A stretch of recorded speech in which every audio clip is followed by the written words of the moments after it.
Welcome to Indian tech Guru for you. ఈరోజు మనం APSC group 1 సర్వీసెస్లో ఇచ్చిన జనరల్ మెంటల్ ఎబిలిటీకి సంబంధించి క్వశ్చన్స్ ఆన్సర్స్ విత్ ఎక్స్ప్లెనేషన్ చూద్దాం. కొంతమంది అభ్యర్థులు ఈ రీజనింగ్కి సంబంధించిన క్వశ్చన్స్కి ఆన్సర్స్ ఎక్స్ప్లెయిన్ చేయమని అడిగారు. సో వాళ్ళ కోసం ఈ వీడియో చేయడం జరుగుతుంది.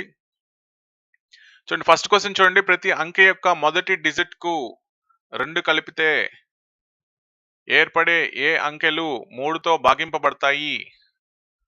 సో ఈ క్వశ్చన్ రాంగ్ క్వశ్చన్. దీనికి మనకి ఖచ్చితంగా మార్క్స్ యాడ్ అవుతాయి. ఈ క్వశ్చన్కి మనకి డేటా ఇవ్వాలి.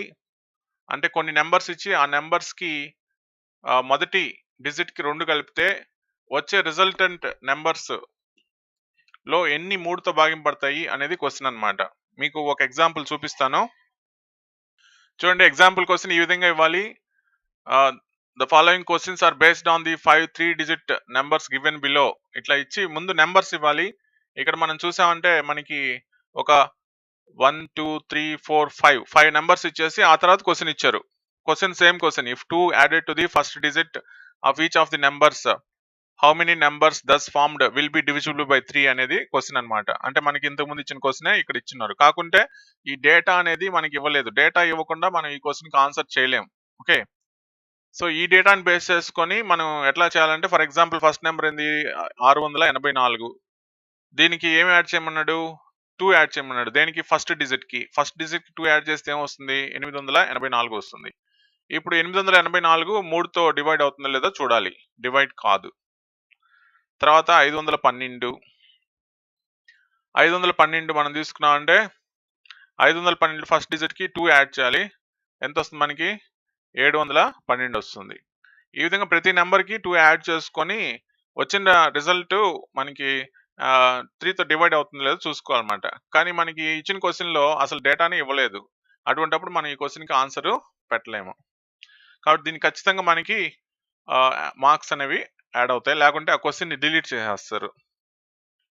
Second question, the following question is based on the diagram given below in which the rectangle stands for illiterate. Rectangle illiterate గా చెప్తున్నారు.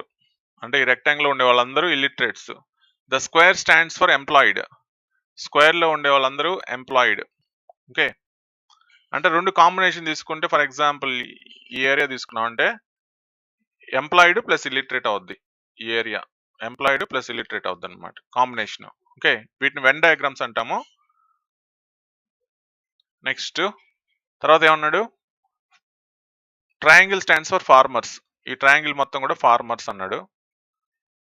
Circle stands for backward. సర్కిల్లో బ్యాక్వర్డ్.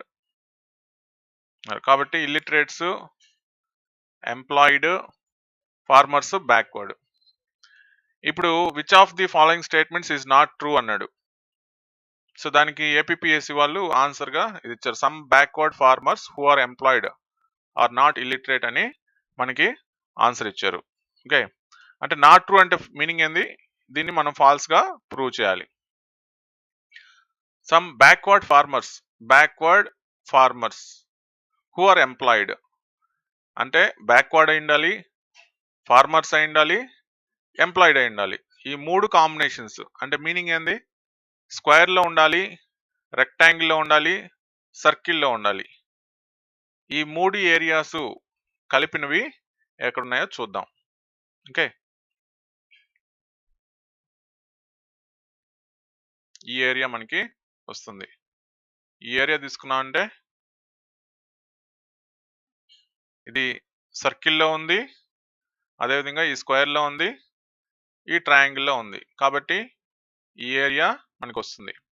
ఈ ఏరియా మనం తీసుకుంటే ఈ ఏరియాలో ఇల్లిటరేట్స్ కూడా ఉన్నారు. ఇక్కడ మనం చూసామంటే ఇల్లిటరేట్స్ కూడా ఉన్నారు, కానీ స్టేట్మెంట్లు ఏమి ఇచ్చారు? నాట్ ఇల్లిటరేట్ అని ఇచ్చారు. కాబట్టి కొంతమంది ఇల్లిటరేట్స్ కూడా ఉన్నారు, కాబట్టి ఈ స్టేట్మెంట్ ఫాల్స్ అవుతుంది అనమాట. ఓకే, థర్డ్ క్వశ్చన్ చూడండి. ఐడెంటిఫై ద మిస్సింగ్ స్క్వేర్ అన్నాడు. ఇక్కడ మనం ట్రాన్సాక్షన్స్ అబ్జర్వ్ చేయాలి. ఎట్లా ట్రాన్సాక్ట్ అవుతున్నాయి అనేది అబ్జర్వ్ చేస్తే ఈజీగా మనం ఆన్సర్ చేయొచ్చు. ఇక్కడ ఉండే రెక్టాంగిల్, ఫిల్డ్ రెక్టాంగిల్ ఏదైతే ఉందో అది మధ్యలోకి వచ్చింది, తర్వాత చివరికి వచ్చింది. తర్వాత సెంటర్కి వచ్చింది, సెంటర్ లెఫ్ట్కి వచ్చింది, తర్వాత సెంటర్ మిడిల్కి వచ్చింది, సెంటర్ రైట్కి వచ్చింది, దాని తర్వాత బాటమ్ లెఫ్ట్కి వచ్చింది, బాటమ్ మిడిల్కి వచ్చింది. కాబట్టి నెక్స్ట్ ఎక్కడికి రావాలి? బాటమ్ రైట్కి రావాలి. ఇది step number 1. Step number 2 ellipse చూద్దాం. ఎలిప్స్ బాటమ్ రైట్లో ఉన్నది, బాటమ్ లెఫ్ట్కి వచ్చింది, తర్వాత టాప్ లెఫ్ట్కి వచ్చింది. ఇక్కడ మనం అబ్జర్వ్ చేసామంటే బాటమ్ లెఫ్ట్లో ఉన్నది బాటమ్ రైట్కి వచ్చింది, తర్వాత టాప్ రైట్కి వచ్చింది. సో అదేవిధంగా మనం ట్రాన్సాక్షన్ ఇక్కడ చేసామంటే టాప్ లెఫ్ట్ ఉంది, టాప్ రైట్కి వస్తుంది, దాని తర్వాత బాటమ్ రైట్కి వస్తుంది. కాబట్టి ఇక్కడికి వస్తుంది అనమాట.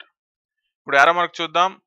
యారో మార్క్ చూస్తే బాటమ్ లెఫ్ట్లో ఉన్నది direction 45 degrees anti clock wise rotate అయింది. అదేవిధంగా బాటమ్ సెంటర్కి వచ్చింది, దాని తర్వాత 45 degrees రొటేట్ అయ్యి బాటమ్ రైట్కి వచ్చింది. అదేవిధంగా నెక్స్ట్ చూసామంటే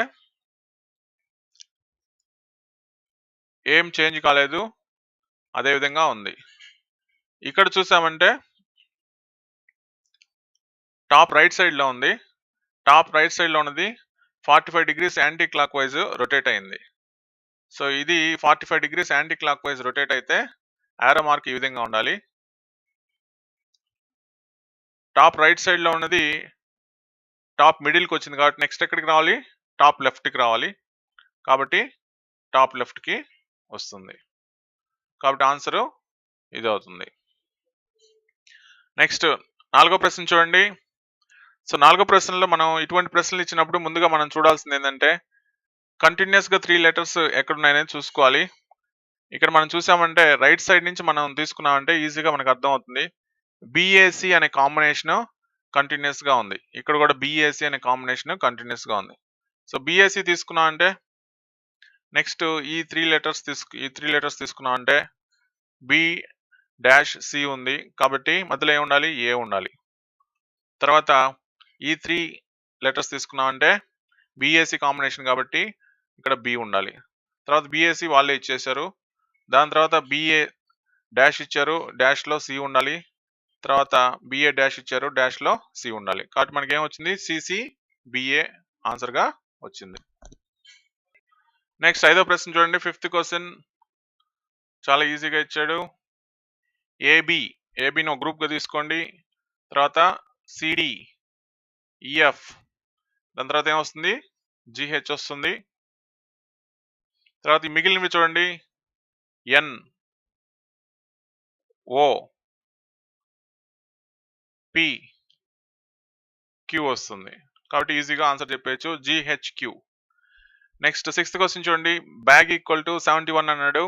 సో ఇటువంటి ప్రశ్నలు ఇచ్చినప్పుడు మనం ఫస్ట్ ఆల్ఫాబెట్కి ఏవైతే ఈక్వలెంట్ డిజిట్స్ ఉన్నాయో వాటిని రాసుకోవాలి. B అంటే ఎంత? B2, A1, G7. కానీ ఈ మూడింటిని మనం యాడ్ చేసామంటే 7, 1, 8, 8 to 10 వస్తుంది. కానీ మనకి ఇచ్చిన ఆన్సర్లో 10 లేదు, 71 అని ఇచ్చాడు. బ్యాగ్ ఈక్వల్ టు 71 అని ఇచ్చాడు. కాబట్టి ఇప్పుడు మనం రివర్స్లో తీసుకోవాలి. రివర్స్లో తీసుకోవడం అంటే ప్రతి నెంబర్ని మనం 27తో సబ్ట్రాక్ట్ చేసుకోవాలి. So 27 - 2 25, 27 - 1 26, so 27 - 20, 27 - 7 20. కాబట్టి ఇప్పుడు ఈ మూడింటిని యాడ్ చేస్తే 6 + 5 11, 2 2 4 4 2 6 6 1 7 71 కరెక్ట్గా వచ్చింది. కాబట్టి ఇప్పుడు మనం ఫస్ట్ ఆల్ఫాబెట్ ఏ లెటర్స్ని రిప్రజెంట్ చేస్తుందో అవి రాసుకోవాలి. దాని తర్వాత 27తో సబ్ట్రాక్ట్ చేయాలి.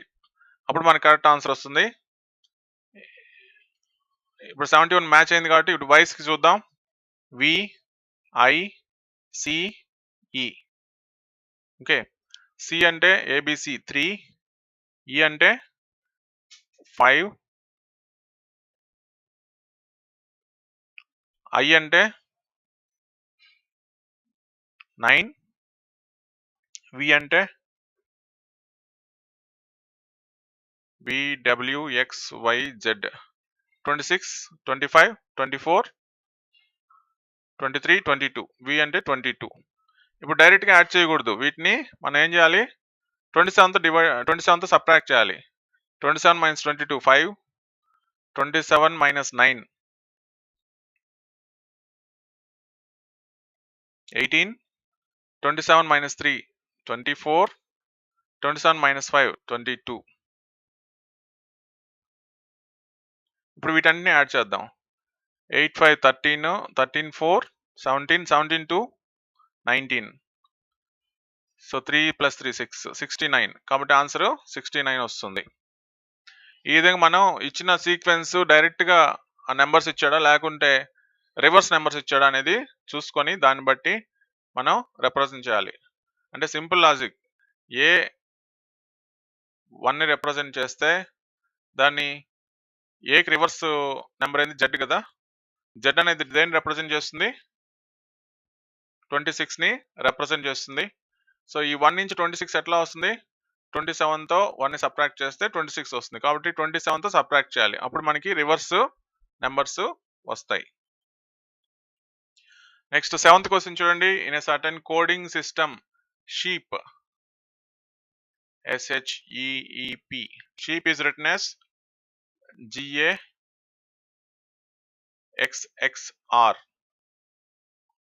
అదేవిధంగా bleat, BLEAT is written as HPXTN. Then how can slate be written in that same coding system అన్నాడు.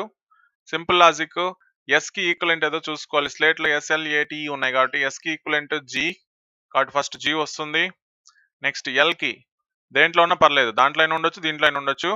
సో L కి ఈక్వలెంట్ ఏంది P, L కి ఈక్వలెంట్ P కాబట్టి P వచ్చేసింది. నెక్స్ట్ A కి ఈక్వలెంట్ T కాబట్టి T వస్తుంది. నెక్స్ట్ T కి ఈక్వలెంట్ N వస్తుంది.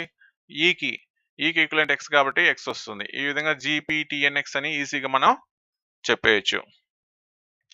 నెక్స్ట్ 8వ ప్రశ్న చూడండి. Each of these questions is based on the following information అని ఇచ్చాడు. M% means M is the son of N. M% అంటే ఏంది, M is the son of N. అంటే పర్సెంట్ దేన్ని రిప్రజెంట్ చేస్తుంది, సన్ ని రిప్రజెంట్ చేస్తుంది. Next M@N means M is the sister of N. కాబట్టి at సింబల్ దేన్ని రిప్రజెంట్ చేస్తుంది, sister of, son of, sister of. Next $N means M is the father of N. కాబట్టి dollar దేన్ని represent చేస్తుంది, father of ని represent చేస్తుంది. Which of the following shows the relation that C is the grand daughter of E. C is the grand daughter of E.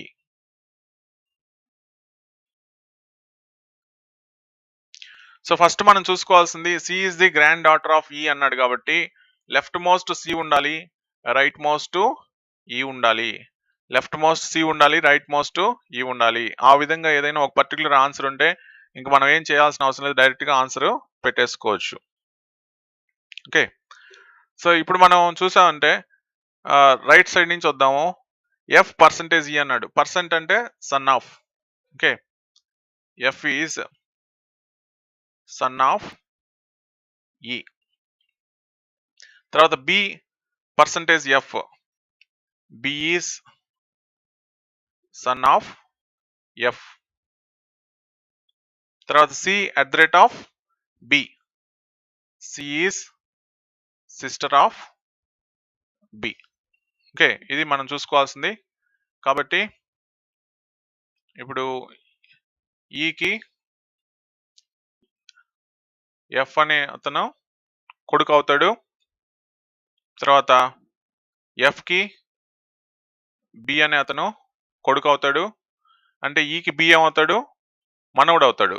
ఈకి B మనవడు అవుతాడు. So C అనే ఆమె Bకి సిస్టర్ కాబట్టి C అనేది మనవరాలు అవుతుంది.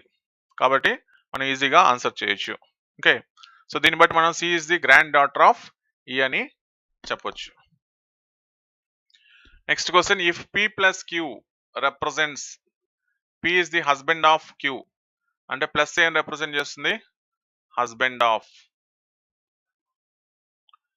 Next p divided by q represents p is the sister of q, divided by ఏం రిప్రజెంట్ చేస్తుంది, సిస్టర్ ఆఫ్. నెక్స్ట్ ఇంటూ అంటే ఏంది, సన్ ఆఫ్. ఇట్లా రాసుకోవాలి. రాసుకున్న తర్వాత సో రైట్ సైడ్ నుంచి ఇస్తే, రైట్ సైడ్ నుంచి చూసుకుంటే డి ఇంటూ బి అన్నాడు. D is son of B. తర్వాత డివైడెడ్ బై తీసుకుంటే A is the sister of D. A is sister of D. ఇప్పుడు దీనికి ట్రీ డయాగ్రామ్ వేసుకుంటే D is the son of B అన్నాడు, కాబట్టి డి అనే వాడు బికి కొడుకు అవుతాడు. తర్వాత A is sister of D అన్నాడు, ఏ అనే ఆమె డికి సిస్టర్ అవుతుంది. కాబట్టి ఇప్పుడు ఏకి బికి రిలేషన్షిప్ ఏంది, A is the daughter of B అవుతుంది, ఏ బికి కూతురు అవుతుంది. కాబట్టి ఈజీగా మనం చెప్పేయచ్చు. Next 10th question, how many days are there in X weeks, X days. X value మనకి ఇవ్వలేదు కాబట్టి first 1 week 1 day. 1 week 1 day ఎన్ని డేస్ అవుతాయి, 8 డేస్ అవుతాయి. Next 2 weeks 2 days. 2 వీక్స్ అంటే 14, 2 డేస్ అంటే 16 డేస్ అవుతాయి. Next 3 weeks 3 days. So 3 7s 21, 21 plus 3 24. 4 weeks 4 days తీసుకుంటే 28 ప్లస్ 4 32 డేస్. సో ఇప్పుడు మనం ఈ నెంబర్స్ చూసుకుంటా వస్తే 8, 16, 24, 32. కాబట్టి ఏ టేబుల్ ఇది, 8 టేబుల్. సో కాబట్టి 8x మనకి అవుతుంది. 8 1s are 8, 8 2s are 16, 8 3s are 24, 8 4s are 32. ఆ విధంగా మనకి 8 టేబుల్ వస్తుంది కాబట్టి 8x అవుతుంది. ఇవి మనకి గ్రూప్ 1లో ఇచ్చిన first 10 questions and answers with explanation reasoning లో ఇచ్చినవి. రిమైనింగ్ క్వశ్చన్స్ నెక్స్ట్ వీడియోలో అప్లోడ్ చేయడం జరుగుతుంది. Stay tuned.